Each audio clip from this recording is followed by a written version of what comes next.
Hey everybody, it's Dan. Welcome back, and welcome to this now fourth video in our shopping guide series for alternative or non-games workshop Warhammer kits that are on the market.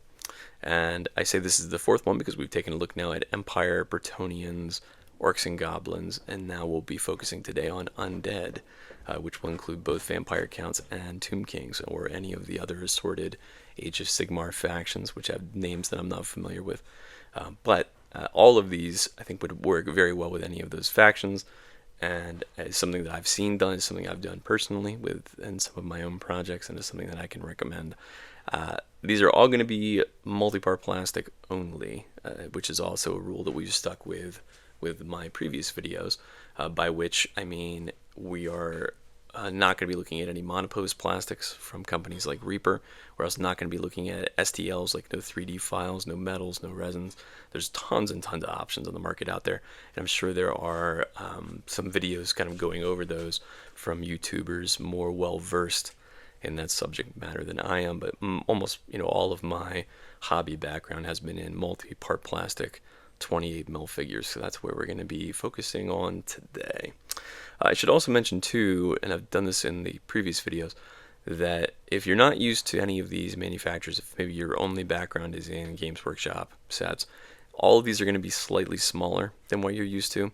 They all blend together very well, but if you're trying to merge some of these models in with your Games Workshop figures, you're going to have a little bit more difficult of a time than if you're just trying to blend these together. And that's because Games Workshop doesn't really make 28mm models, which is about equivalent with 1/48 scale. And yeah, they're more like 32mm heroic scale, getting bigger, certainly with Age of Sigmar, with the old world moving to 25mm bases, and really already filling those up, like with what we see with their Cathay figures. So anyway, that's just my general disclaimer here at the beginning, that with some exceptions, and I'll bring those up as we encounter them, you're going to have an easier time blending these together as like a separate new Undead project than you would with trying to like just merge some of these in with your existing Games Workshop Undead models. So let's dive on in here. I mentioned I've mapped out all of the kits that I want to talk about, and there are about 80 to talk about over these 4 videos, so about 20 to 30 per video. There's some wiggle room there. But let's jump on in here. So the first company I want to talk about is the one that we've started with I think all of these videos so far, and that is Mantic. And Mantic produces a lot of models now, but they started out producing fantasy figures or alternate fantasy figures for their own war game called Kings of War. And they have a ton of factions actually, and plenty of like proxies for Games Workshop games, Warhammer alternatives, and I've said before that generally I'm not a huge fan of their aesthetic. I find it to be somewhat cartoony, more like Warcrafty than what we see with some other manufacturers on the market. And to each their own, right? Like I think that's totally valid if you're into that kind of aesthetic. I'm just not. However, with that said, their Undead range is one of their older ranges, and I think is one of the best looking because it does not lean too heavily into that kind of design. And so yeah, it's one that I've dealt with, one I've painted, and one I've enjoyed thoroughly, and one that I can recommend. And so, again, it's a little bit confusing with their ranges because of the way that they kind of market things, where there are like core plastic sets that they then add in like resin or metal upgrade sets to brand as then like a different kit, maybe for a totally different faction. Some of the factions are like compilation factions that blend together plastic sets from like 2 different other existing factions, so it can get a little bit tricky to navigate. So what I've done here is I do want to specifically talk about 8 sets from Mantic for you to take a look at, again, if you're just looking for 28mm plastic models. So there are 5 from their core Undead range, and those are their skeletons, their zombies, their ghouls, their revenants, which are kind of like Graveguard, like heavily armored skeletons, and then their Balefire Catapult. So those are the core 5 plastic sets. As I just mentioned, you're going to see a lot more than that on the market because they have not only like, again, those sets that have upgrades to make it a different set, they also have different packaging. So like the skeletons also come in a skeleton horde box, which is a discounted per model price for a much larger amount of models. They have a like combo set like zombies and ghouls And then they also have, again, some of those like conversion sets that I mentioned, not to mention a supplemental range of pure resin and metal models. So there's lots to look at if you want to just peruse the Mantic site, but those are the core 5 sets that I've talked about, and I think they look great. Again, despite being some of their older figures, I think they're among their best. Really, what they suffer from is I don't think the studio paint job does them any any favors. It's like that split, like Altdorfy red-blue scheme, and I don't think it shows off the models very well. I've seen other paint jobs. I've played against opponents that have beautifully painted Mantic Undead armies. And it's also, I've seen plenty of people that have blended in either the skeletons or the zombies into their existing Games Workshop Undead armies, I think, very successfully. The only other thing to mention is that, with the exception of their skeletons, which has like a fully fleshed out sprue, everything else are, I'll call them like half sprues. Like their zombies are, I think, 3 figures. There's 3 torsos, 3 legs, and then like 4 heads that you can then blend together for as much variety as you can, hope for with that. But like their ghouls are especially limited, where I think it's just 2 torsos and 2 legs, and then like 3 heads. So there's, in terms of like pose variety, it's not anything that you would achieve with like Games Workshop or some of these other manufacturers that we're going to talk about. You can do some tricks like blending the zombies and the ghouls together for some more variety. I've done that. I think it works very well, but it's just something to be aware of, that it is limited in terms of the number of like options. Like if I were to review one of those sets, it would get a huge demerit for number of bit options. So just be aware of that. They also have their Empire of Dust range, which shares some similarities in terms of like the core frame with the skeletons. They have revenants and skeletons, and then again, I've mentioned there's like tons of variant kits with like resin accessories and stuff. Like they have their own Balefire catapult for the Empire of Dust, which, if I didn't mention, is like their Tomb King equivalent. But I think they look good. The Empire of Dust revenants and the skeletons have their own non-resin. They're like plastic frames that have, again, more like Tomb King-y aesthetic shields and weapon and head options on them. So if you're looking to do that instead of the vampire count route, you could pick those up instead. And I didn't mention before too, again, from a design standpoint, I mentioned that generally Mantic has more of like a cartoony vibe to it than I am looking for with my fantasy stuff. But the skeletons in particular, the zombies don't. The zombies look fantastic. The ghouls don't. They look just like kind of gothic horror, which is cool. But the skeletons in particular look almost like a claymation, like Army of Darkness designs. And I think that's really awesome that we have that as an option on the market. So anyway, those are the sets I wanted to bring up. Oh, and there's one more, which is not strictly speaking an Undead kit, but it is from Mantic. It's from their Night Stalker range. They have like 2 demon lines, and we'll get into that in the Chaos video. There's a lot to talk about there because it gets even more confusing. But there's one kit in particular from their Night Stalker range called their Scarecrows, which look more undead than demon to me. And so I thought that might be worth bringing up either as some like alternate zombies or ghouls, I don't know, but I thought they looked cool, and I thought they would work really well in an undead army. So check those out, Night Stalker Scarecrows in their Night Stalker range, which is like the alternate demon, almost like Eldrazi demons is kind of the vibe I get from them. But anyway, we'll talk more at length about that in the Chaos video. Let's stop talking about Mantic. Let's talk about Wargames Atlantic. Wargames Atlantic is a company that has been churning out sets, and we have lots and lots of Wargames Atlantic reviews on this channel. And I really like what they've been putting out, because not only are they going at a really aggressive release pace, like 2, sometimes more sets per month, they're covering a wide range of conflicts and settings, which I know some people have criticized because it means that they're not able to complete any one range especially quickly. The one exception being their medieval range that they put out 5 sets for within like 6 months, I think. But everything else has like a couple of kits because they're just jumping all over the place to try to cover as much ground as they can. But I really like that philosophy because it means that there's kind of something for everybody right now, right? And so in that vein, we have 4 sets, really 5 sets, from Wargames Atlantic that I want to talk about. The first being their werewolves, and we have a review for the werewolves on this channel. I've actually just reorganized all of my video playlists you can check those out. I have a fantasy playlist which contains this, or if you're just looking to like kind of scroll through all the options, I have a all reviews playlist as well. So we did a review of the werewolves. I think they look really, really good, and I have somebody in my play group that uses them for ghouls in his vampire army, and they work really well for that because they're like human-sized werewolves, kind of like what you would see or hope to see from like Dungeons and Dragons standpoint, from like a background standpoint. So they fit really well on either 20 mils or 25 millimeter squares, and as I just said, work well as like ghoul proxies or for whatever you want in an undead army.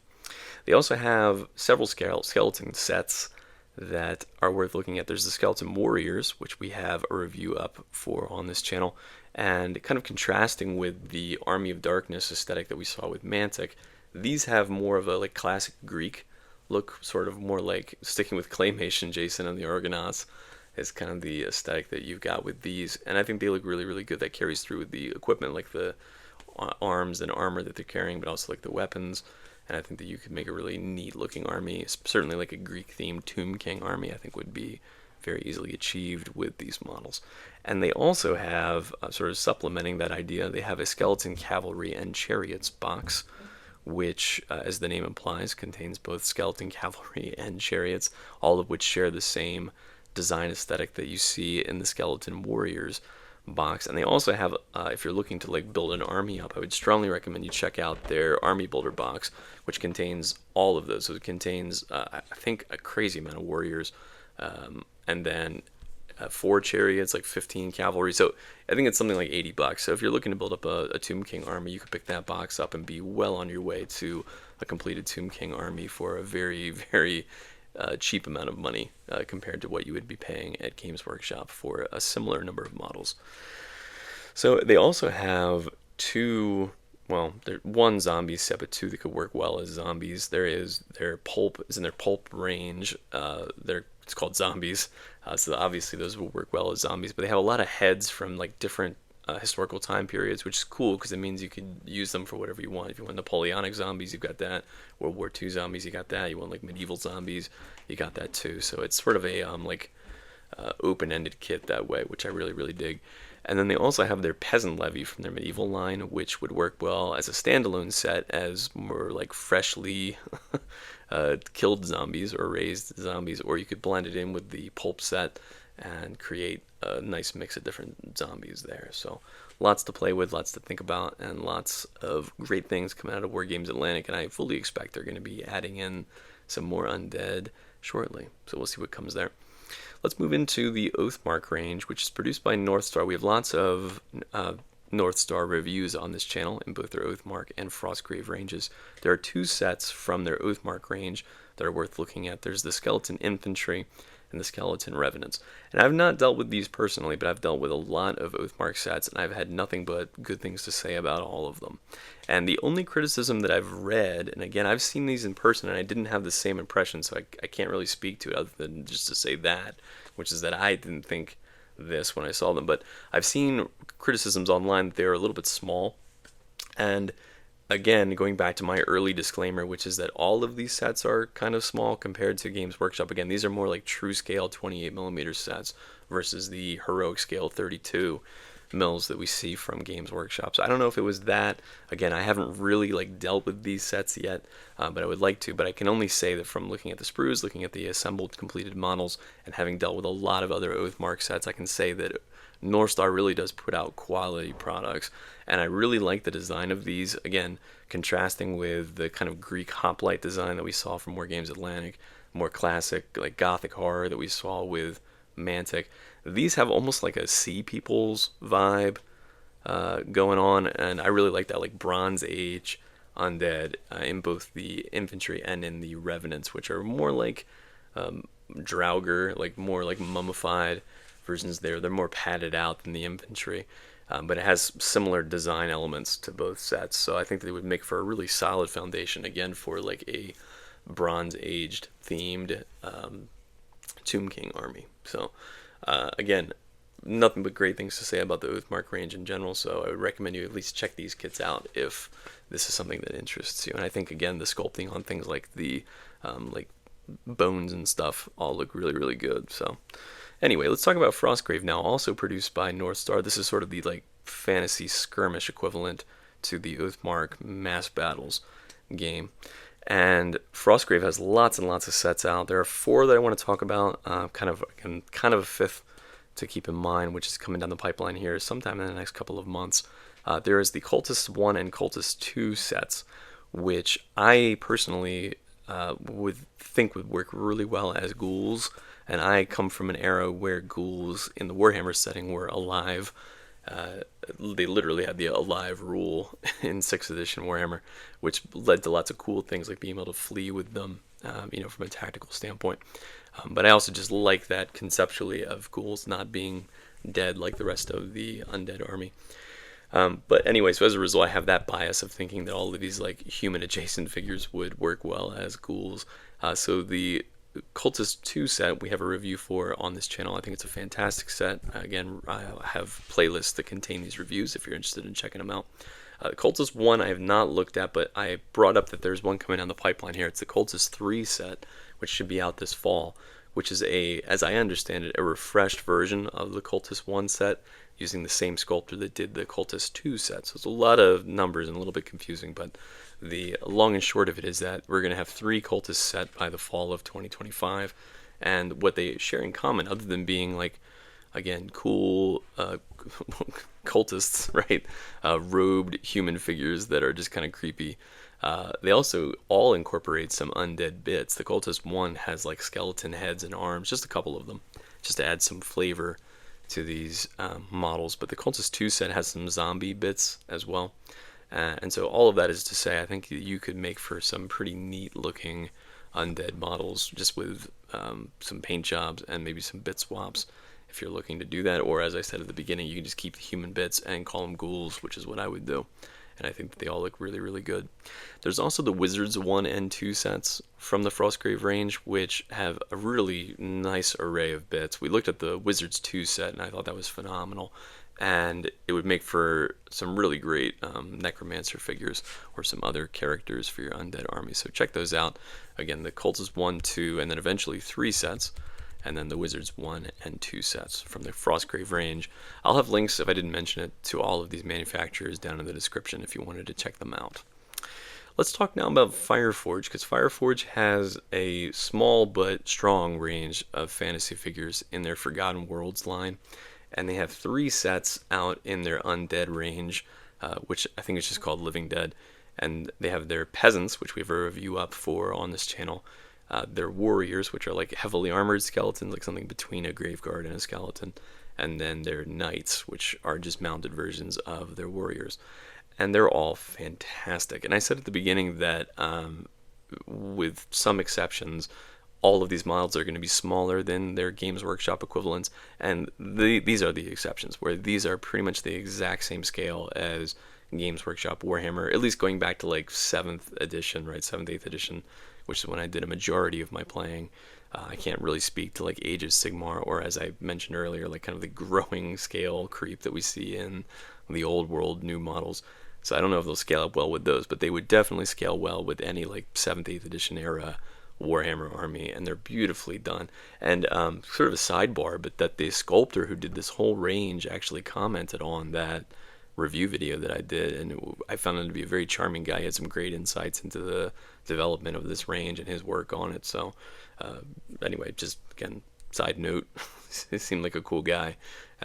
And again, I have nothing but good things to say about the design of these figures. Again, going back to very like classic fantasy horror. I think that they're beautifully detailed, well done, well sculpted. And the Peasants set that we looked at includes some really cool weapon options for zombies that I thought looked really effective. So really well done. Again, it's the only shame of it is that the range is so comparatively small, but you could still get a solid, again, foundation to your undead army with zombies, skeletons, and some knights, right?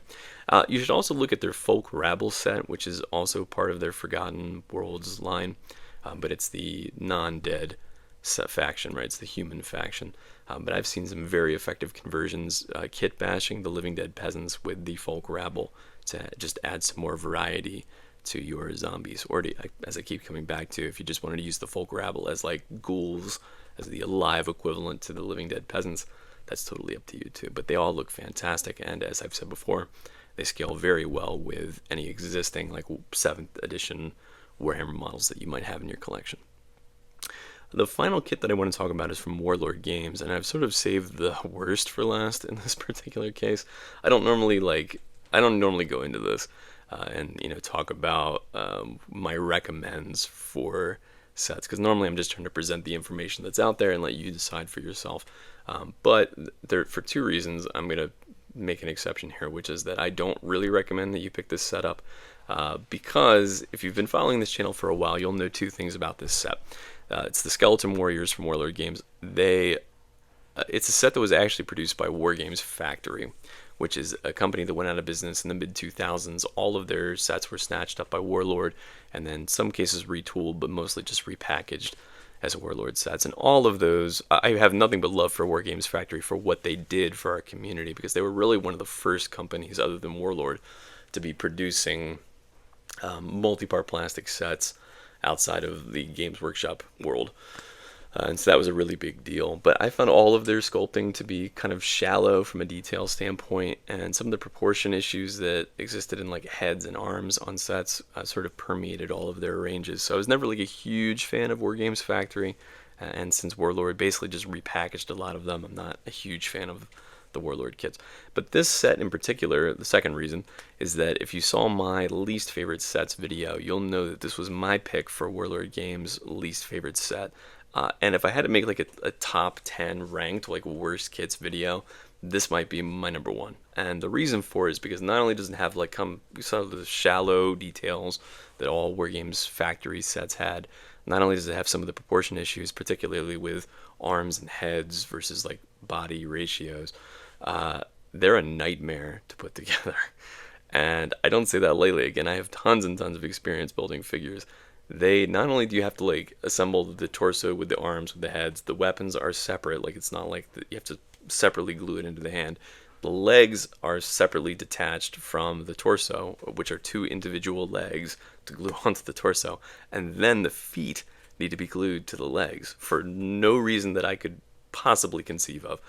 So they're truly a nightmare to put together. I've seen people say that they're really useful for like basing, which I can get behind. I totally see that if you're doing like a Khorne army and want to have a whole bunch of skulls and disassembled skeletons on your bases, or if you're using them like making a dungeon and you wanted to have some like dressing, go nuts with it. But if you're trying to build like 100 skeletons out of this set, like I don't recommend that. I would recommend you at least first look at some of these other options that I've presented here in this video before you dive into this one. It does share some design similarities with Wargames Atlantic in that there's some like Greek hoplite inspiration here, but as I said, I think that you're going to wish that you had looked at maybe the Wargames Atlantic option if you pick this one up, just because again of how difficult I found these to assemble. So food for thought. And with that concludes the options in this video. I mentioned that I'm going to be doing 3 more videos in this fantasy series, then we'll branch out into some historicals. So we'll kind of see where that takes us. Let me know down in the comments what you'd like to see next of the options that I've presented. Once we ultimately move out of the Warhammer series, what you'd like to see after that. If there's anything missing from this particular video that you're surprised by, anything that you disagree with, let me know. I do respond to all the comments down below. Regardless, I appreciate you guys dropping by for this one in the meantime, and until next time, happy gaming.